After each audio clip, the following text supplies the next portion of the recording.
మహాశివరాత్రి రోజు రుద్రతంత్రంలో పాల్గొని ఎలాంటి బలమైన సమస్యల నుంచైనా బయటపడే సంపూర్ణ శివానుగ్రహాన్ని పొందండి. నమస్కారం ఉమాగారు. నమస్తే అమ్మా. అకార్డింగ్ టు వేదిక్ ఆస్ట్రాలజీ పరంగా మనం చూసుకున్నట్లయితే ఎస్పెషల్లీ కుంభరాశి వారికి మనం చేసే ఈ శివరాత్రి సందర్భంగా కార్యక్రమంలో వాళ్ళు ఇంక్లూడ్ అయ్యి వాళ్ళు కూడా పూజలో పార్టిసిపేట్ చేస్తే వాళ్ళకి ఏ రకంగా లబ్ధి పొందే అవకాశం ఉందంటారు? ఏదైతే మనము కర్మ అనేటువంటి విషయాన్ని ఎంతో కొన్ని రోజులుగా మనం మాట్లాడుకుంటున్నామో ఆ కర్మ యొక్క దోషం వల్ల కుంభరాశి వాళ్ళు చాలా రకాలుగా ఇబ్బంది పడుతున్నారని చెప్పొచ్చు. ఎందుకనంటే వాళ్ళకి జన్మశని అనేటువంటిది ఎంతో కాలంగా నడుస్తూ ఉంది. జన్మస్య దేహ కష్టము అంటారు. దేహము అంటే శరీరము అని అర్థము. శరీర కష్టము అంటే ఆరోగ్య సమస్యలు. అంటే మనం చేసే పనిలో కలిసి రానప్పుడు మనం ఎంతో శ్రమపడి తిరిగి తిరిగి చేసి అలసిపోయి ఉండేటువంటి ప్రక్రియనే ఏ దేహ కష్టము అంటారు, లేదా ఆరోగ్య సమస్యలను దేహ కష్టము అంటారు. ఎప్పుడైతే ఈ కుంభరాశి వాళ్ళకి జన్మశని అనేటువంటిది నడుస్తూ ఉందో ఈ జన్మస్య దేహ కష్టము అన్నట్టుగా గత 2 సంవత్సరాలుగా ఏలినాటి శని ప్రభావం వల్ల ఊపిరితిత్తుల దగ్గర నుంచి మోకాళ్ళ వరకు వచ్చే ఆరోగ్య సమస్యల విషయంలో చాలా ఇబ్బంది పడ్డారు. ఎస్పెషల్లీ ఆడవాళ్ళు సంతానపరమైన ఇబ్బందులతో, లోయర్ బ్యాక్ పెయిన్స్తో, సయాటికాతో, స్పాండిలాటిస్తో, లేకపోతే ఇంకా చెప్పాలంటే కీళ్ళ వాతముతో చాలా ఇబ్బందులు అనేటువంటి వీళ్ళని అటాక్ చేశాయి. ఇదే కాకుండా ఈ యొక్క కుంభరాశి వాళ్ళకి జరిగినటువంటి రోజుల్లో ఆస్తులు సంపాదించి పెట్టుకున్న ఆస్తులు కూడా నష్టపోవడం లాంటివి ఎన్నో జాతకంలో వీళ్ళకి జరిగాయి. ఇంటర్నల్ జాతకం చూసినప్పుడు ఎన్నో విషయాలు వాళ్ళ గురించి చెప్పొచ్చు, కానీ గోచారపరితంగా మనం చెప్పేటువంటిది బ్లూ ప్రింట్ కాబట్టి ఈ రకంగా నేను చెబుతున్నాను. అయితే ఈ యొక్క రాశిలో ఉండేటువంటి నక్షత్రాల వాళ్ళకైనా వీళ్ళకైనా ఈ కుంభరాశి వాళ్ళకి 2వ స్థానంలో రాబోయేటువంటి రోజుల్లో మార్చ్ 28, 29, 30 ఈ 3 రోజుల్లోనూ వీళ్ళకి షష్టగ్రహ కూటమి ఏర్పడబోతోంది. 2వ స్థానం అంటే ఏంటమ్మా? ఆర్థికము, అంటే ధనము. వీళ్ళు ఎంత సంపాదిస్తారు, ఎంత దాస్తారు అని చెప్పేటువంటిది.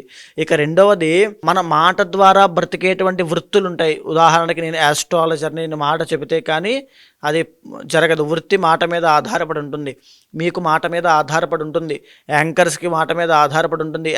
తర్వాత ఇంకా చెప్పాలంటే కొన్ని వృత్తులు ఇంకా మాట మీద ఆధారపడి, ప్రొఫెసర్స్, టీచర్స్, తర్వాత ఇవందరూ కూడా మాట మీద ఎవరైతే బ్రతుకుతున్నారో వాళ్ళందరికీ ఇబ్బందికరంగా ఉంటుంది అని చెప్పొచ్చు. వాళ్ళందరికీ వాక్ దోషము, దానివల్ల ఒక్క మాట వల్ల జీవితంలో ఎన్నో సమస్యలు వస్తాయి.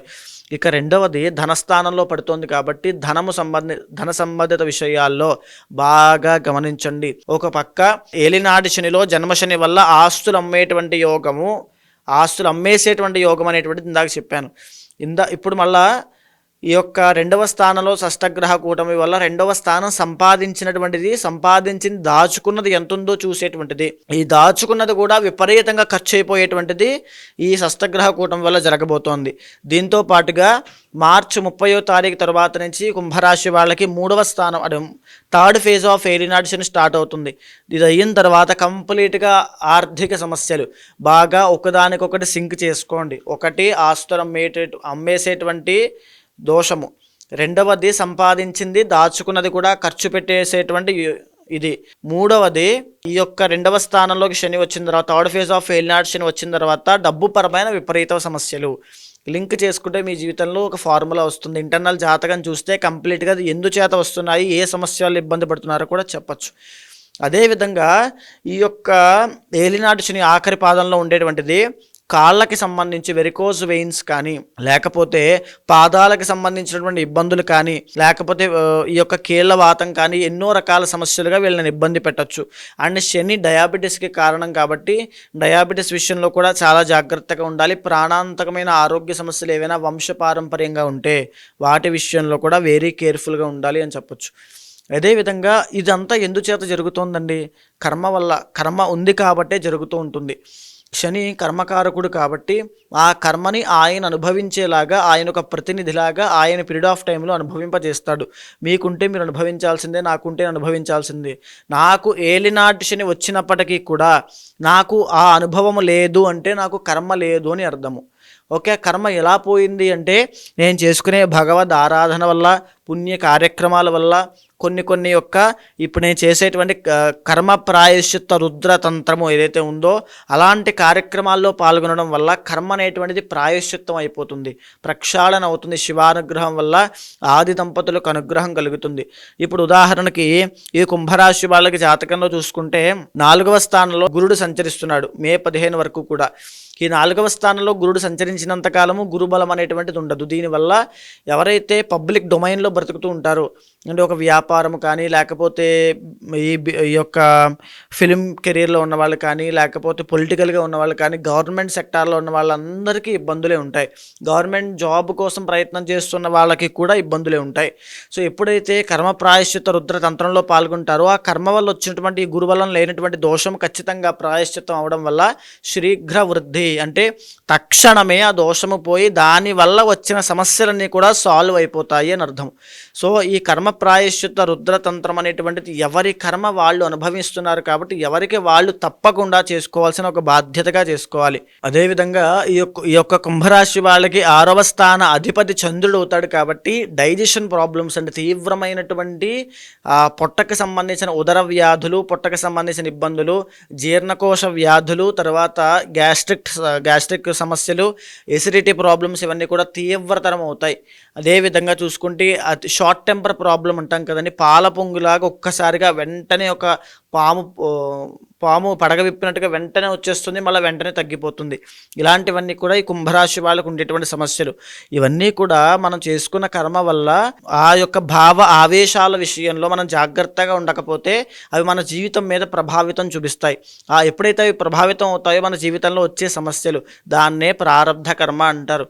ఈ నిమిషం మీరు నన్ను ఏదైనా తిట్టినా నేను తమాయించుకుని ఒక్క నిమిషం ఆగి ఆలోచించి ఎందుకులే అని నా నోరుని కంట్రోల్ చేసుకోగలిగితే అది నా ప్రారబ్ధ కర్మ.